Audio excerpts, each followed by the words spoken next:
വായ്ത്താളം പാടിയാൽ നവോത്ഥാനം ഉണ്ടാകുമോ? CPM-കാര് കേരളത്തിലെ വനിതാ ഉന്നമനത്തിൽ എട്ടുകാലി മമ്മുഞ്ഞുറോളല്ലാതെ CPM പങ്ക് എന്താണ്?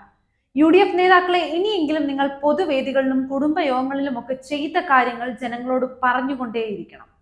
കേരളത്തിൽ വീട്ടമ്മമാർ കൂടുതൽ തൊഴിലെടുക്കുന്ന ദേശീയ തൊഴിലുറപ്പ് പദ്ധതി കൊണ്ടുവന്നതാരാണ്? മൻമോഹൻ സിംഗ്, കോൺഗ്രസ്. 2. കേരളത്തിൽ കമ്പ്യൂട്ടർ സാക്ഷരത വഴി സാധാരണക്കാരായ കൂടുതൽ സ്ത്രീകൾ ജോലിയെടുക്കുന്ന പദ്ധതി കൊണ്ടുവന്നതാരാണ്?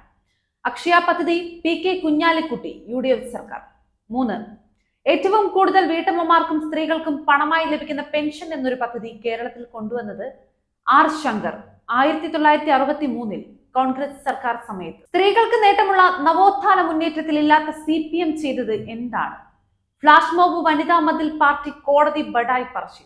ഒന്നിലും പങ്കില്ലാത്ത CPM എന്ന താരപരിവേഷം നൽകുന്ന ഇവിടുത്തെ ഇടതു മാധ്യമങ്ങളെ ഓടിച്ചിട്ടടിക്കേണ്ട സമയം എന്നോ അതിക്രമിച്ചു കഴിഞ്ഞിരിക്കുന്നു.